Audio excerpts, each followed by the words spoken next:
পুষ্পা 1, পুষ্পা 2, পুষ্পা 3, পুষ্পা 4, পুষ্পা 5 সবকিছু আমরা দেখে ফেলেছি একদিনে পুষ্পা 2 সিনেমার মধ্যে। কেন কিভাবে দেখলাম আমরা? আসলে এখন তো রিলসের যুগ, আমরা ছোট ছোট 1 মিনিটের ভিডিও দেখি, প্রতিটা ভিডিও এঙ্গেজিং হয়, কিন্তু পুষ্পার ভিডিও করার সময় বোধহয় সুকুমার ওরকম কিছুই ভেবেছিলেন। তিনি বেশ কয়েকটা ছোট ছোট গল্প, প্রতিটা গল্প খুব এঙ্গেজিং, খুব আলাদা করে ইন্ডিভিজুয়ালি ভালো গল্প, দেখতে ভালো লাগে, সেগুলোকে একসাথে জুড়ে দিয়েছেন একটা গল্পের মধ্যে। মানে ছোট ছোট ফুলগুলোকে তিনি মালা গেঁথে ফেলেছেন এবং সেই জিনিসটা আদৌ কি সত্যিই ভালো হয়েছে সে ব্যাপারে আজকের ভিডিওতে বলবো। ভিডিও ভালো লাগবেই, দেখতে থাকুন আর একটু লাইক টাইক করে দিন আর কি। প্রথমেই বলি যে পুষ্পা কি করলো, পুষ্পাকে কেমন লাগলো, আল্লু অর্জুন পুষ্পা হিসাবে কতটা ভালো। আল্লু অর্জুনকে নিঃসন্দেহে দেখতে ভালো লাগবেই, এটা তো জানাই ছিল, এগুলো এক্সপেক্টেড ব্যাপার। তার যে সোয়াগ, তার যে স্টাইল, সেগুলো ভালো হবেই, সে ভালো হয়েছে, এগুলো নিয়ে কিছু বলারই নেই। কিন্তু আমরা তো জানি যে পুষ্পা কি করতে পারে। আমাদের কোথাও গিয়ে যেন মনে হয় পুষ্পা মানে হচ্ছে সে ইগো, সে নিজের অহংকারকে, নিজের আত্মমর্যাদাকে সবার উপরে রাখে। পুষ্পা মানেই সেই হচ্ছে অ্যাকশন হবে, সে ইগোটাকে সবার উপরে রাখবে, সেটার জন্য মারামারি করবে। কিন্তু আমরা কখনো খেয়াল করি না যে পুষ্পা শুধু ইগো নয়, পুষ্পা হচ্ছে বুদ্ধির খেলা। এখানে প্রত্যেকটা আলাদা আলাদা যে গল্প আছে, প্রতিটা গল্পে পুষ্পার সামনে একটা করে অবস্টাকেল আসছে।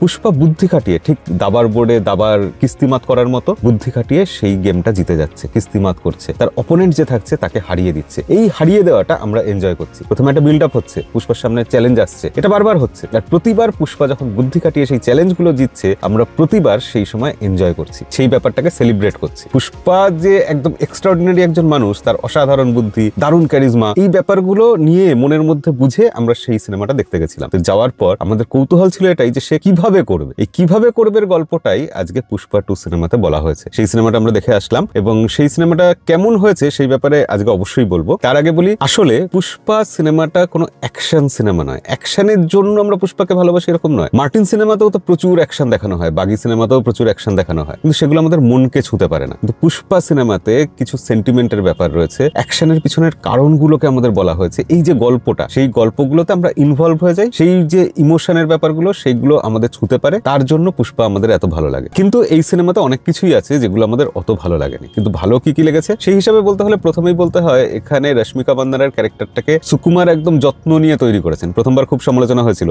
গুরুত্ব দেওয়া হয়নি নায়িকাকে। এবার নায়িকাকে কেন্দ্র করেই গোটা গল্পটা যেন আবর্তিত হয়েছে। নায়িকার একটা ছোট্ট কিছু ব্যাপার, সেখান থেকে পুরো গল্পের মহিরুহটা বেড়ে ওঠে। এই জার্নিটা আমরা দেখি, প্রথমবার পুষ্পার জার্নি দেখেছিলাম, এবার যেটা দেখার ছিল আমরা পুষ্পা সেই ইন্টারন্যাশনালে পৌঁছে যাবে, সেই জার্নিটা কিন্তু আমরা সিনেমাতে আসলে দেখছি না। আমরা দেখছি পুষ্পার ইগোটা কত বড় হয়ে উঠেছে, সেই ইগোটা আসলে আন্তর্জাতিক হয়ে উঠেছে একটা ছোট্ট লোকাল গুন্ডার থেকে। পুষ্পা একজন ভালো মানুষ, একজন হিরো এরকম তো নয় আসলে। পুষ্পা গ্রে শেডেরই একজন মানুষ, একজন ভিলেন বলা যায় যদি বাস্তব জীবনে আমরা ওরকম পুষ্পার মতো কাউকে দেখতাম। ফাহাদ ফাজিল যে তার উল্টো দিকে আছে একজন পুলিশ অফিসার, সেও কিন্তু ভালো পুলিশ অফিসার নয়, সৎ নয়, সে করাপ্টেড পুলিশ অফিসার। এই দুজন খারাপ মানুষের যখন যুদ্ধ হচ্ছে, আমরা কেন পুষ্পার প্রতি সিম্প্যাথেটিক হচ্ছি, আমরা কেন পুষ্পাকে ভালোবাসছি, পুষ্পা জিতুক, এটা কেন চাইছি তার কারণ পুষ্পার যে ইমোশন, সেই ইমোশন গুলো আমাদেরকে ছুতে পারছে। এই যে মেয়েদের প্রতি পুষ্পার যে রেসপেক্টটা, পুষ্পা খারাপ কাজ করছে কিন্তু মেয়েদের সামনে সে গালাগালি দিচ্ছে না, এরকম কিছু সিন আছে, এগুলো খুব যত্ন করে তৈরি করা হয়েছে। সেই সিনগুলো আমাদেরকে পুষ্পার প্রতি ইনভলভ করে দেয়, সিম্প্যাথেটিক করে দেয়। পুষ্পা একজন বঞ্চিত মানুষ, সেটা প্রথম পর্বে একরকম ভাবে ছিল, দ্বিতীয় পর্বে পুষ্পা অন্যরকম ভাবে হেরে যাওয়া বঞ্চিত মানুষ। তার সব আছে, সব পাওয়ার আছে, সে একদম সুপারম্যান, সবকিছু করতে পারে, অথচ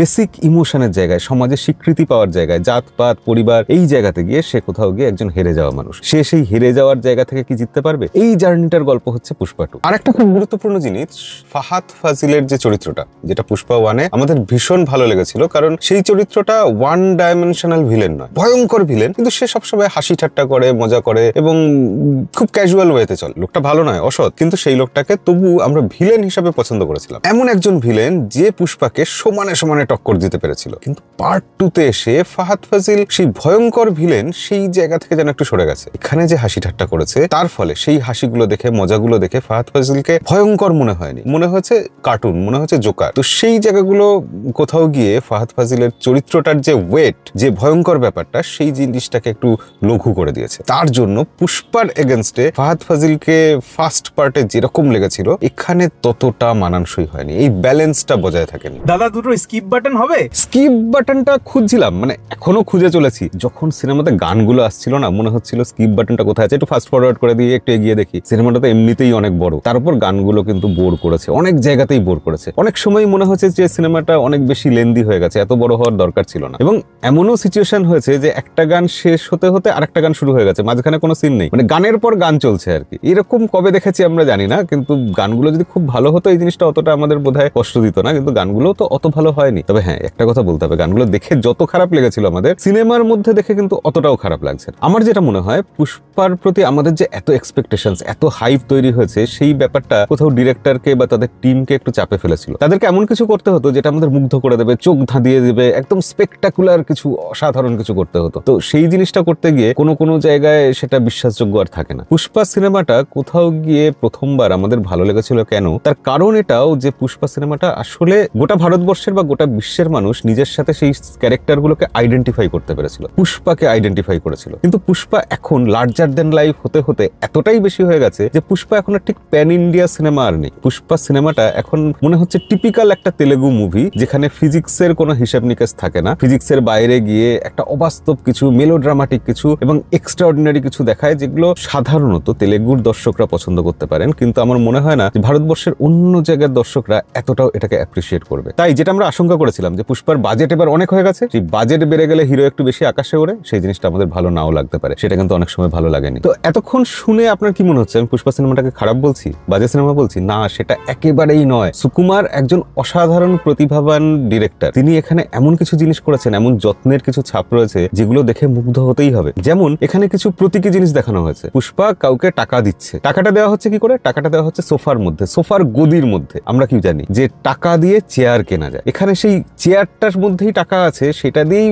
পুষ্পা ক্ষমতা দখল করতে চাইছে, একটা চেয়ার কিনতে চাইছে। এই জায়গাটা কিন্তু খুব সুন্দর প্রতীকী ভাবে এখানে দেখানো হয়েছে। এরকম বেশ কিছু জিনিস দেখানো হয়েছে। এই যে পুষ্পা সিনেমাতে এত বাজেট আছে, বাজেটটা কি পুরোপুরি নষ্ট করা হয়েছে, পুরো টাকাটা চলে গেছে? না, ব্যাপারটা একদম তা না। এমন কিছু শট আছে যে শটগুলো দেখলে মানে মনে হবে যে হ্যাঁ, এইটাই তো দেখতে চেয়েছিলাম, এরকম শট তো ইন্ডিয়ান কোনো সিনেমাতে এর আগে দেখিনি, বা এত ভালো করে কি করে তুললো। যখন অ্যাকশন হচ্ছে মনে হচ্ছে যেন গোটা সমুদ্র জুড়ে অ্যাকশন হচ্ছে, এত লার্জ স্কেলে জিনিসটা করা হয়েছে। যখন জঙ্গলগুলো টপ শটে দেখানো হচ্ছে, মনে হচ্ছে গোটা জঙ্গলটা কাঠ পাচারকারীরা দখল করে নিয়েছে। ওই জঙ্গলের প্রতিটা রন্ধ্র আমরা যেন ফিল করতে পারছি, তার মধ্যে যেন আমরা ঢুকে যাচ্ছি, আমাদের মনে হচ্ছে না আমরা দূর থেকে একটা সিনেমা দেখছি। এই ভিজুয়াল গুলো, এই টেকনিক্যাল ব্যাপারগুলো, এগুলো কিন্তু তেলেগু সিনেমাতে এক্সিলেন্স করেছে, আমরা জানি অলরেডি। এবং সুকুমার সেই জায়গাটা এই সিনেমাতে বেশি বাজেট পেয়ে আমাদেরকে দেখিয়ে দিয়েছেন তিনি কতটা ভালো করতে পারে। একটা আপনাকে উদাহরণ দিয়ে আমি বোঝাচ্ছি যে সুকুমার কেন অসাধারণ ডিরেক্টর। পুষ্পা ফার্স্ট পার্টে ফাহাদ ফাজিলকে অপমান করেছিল, আমরা দেখেছিলাম কি ফাহাদ ফাজিলের জামা কাপড় খুলে তাকে নগ্ন করে রাস্তায় পাঠিয়ে দিয়েছে, ছেড়ে দিয়েছে। তো সেই যে অপমানটা, তার থেকে বেশি আর কি অপমান করতে পারে? ফাহাদ ফাজিলকে আর কিভাবে হারাতে পারে পুষ্পা? সেকেন্ড পার্টে ফাহাদ ফাজিল যদি তার সামনে বাধা হয়ে আসে, তাকে কিভাবে নগ্ন করবে এবার পুষ্পা? আমরা সেই অপমানটা ফিল করব কিভাবে? এর থেকে তো বেশি কিছু করা যায় না, একটা মানুষকে নগ্ন করে দেওয়ার থেকে আর তো খারাপ কিছু করা যায় না। কিন্তু সেটাও করা গেছে, সেটা ভেবে বার করেছেন মেকাররা। এবং সেই যে সিনটা আছে, সেটা আপনি যখন দেখবেন আপনারও গায়ে কাঁটা দিয়ে উঠবে, আপনার মনে হবে হ্যাঁ, এটাও তো হতে পারতো, এতটাও অপমান করা যেতে পারতো, এতটাও চরমভাবে প্রতিশোধ নেওয়া যেতে পারতো। ওই সিনটা মানে দুর্ধর্ষ ভাবে বোনা হয়েছে। এইরকম বেশ কিছু সিন আমরা যদি আলাদা আলাদা করে ধরে বলি, যেটা স্পয়লার হয়ে যাবে বলে আমরা বলতে পারবো না, সেই প্রতিটা সিনকে আমরা আলাদা করে একটা দুর্ধর্ষ গ্রেট সিনেমা বলতে পারবো। কিন্তু ওভারঅল আমরা যদি পুষ্পা সিনেমাটার কথা বলি, তাহলে বলবো যে পুষ্পা সিনেমাটা আমাদের প্রত্যাশা অতটাও পূরণ করতে পারেনি। সিনেমাটা নো ডাউট ভালো হয়েছে, 2000-3000 কোটি টাকা হয়তো ইনকাম করে নেবে, বিশাল বড় করে বানানো হয়েছে, চোখ ধাঁধানো কিছু হয়েছে। এবং এই সিনেমাতে সব আছে, অ্যাকশন আছে, ইমোশন আছে, বেসিক কোর সেন্টিমেন্ট আছে। পুষ্পা ক্যারেক্টারটাকেই এমন করে তৈরি করা হয়েছে যাকে আমাদের খুব ভালো লাগবে। কিন্তু পুষ্পার সামনে চ্যালেঞ্জ গুলোকে সেইভাবে দাঁড় করাতে পারেননি পরিচালক। পুষ্পার যে বেসিক ইমোশন গুলো, যে সে কাঁদছে, যখন দুঃখ পাচ্ছে, সেগুলো কিন্তু আমাদের মনে খুব টাচ করে, এই ব্যাপারগুলো হয়েছে। তো ওভারঅল তার জন্য সিনেমাটা আমাদের মনে রয়ে যাবে, সিনেমাটা ভালো লাগবে। কিন্তু সিনেমাটা যতটা ভালো ভেবেছিলাম আমরা, ততটা ভালো বোধহয় হয়নি। এই ব্যাপারে আপনার কি মনে হয় কমেন্টে লিখে জানাবেন। ভিডিও ভালো লাগলে লাইক করবেন। দেখা হবে পরের ভিডিওতে, ততদিন অবধি সবাই ভালো থাকবেন, সিনেমা দেখবেন।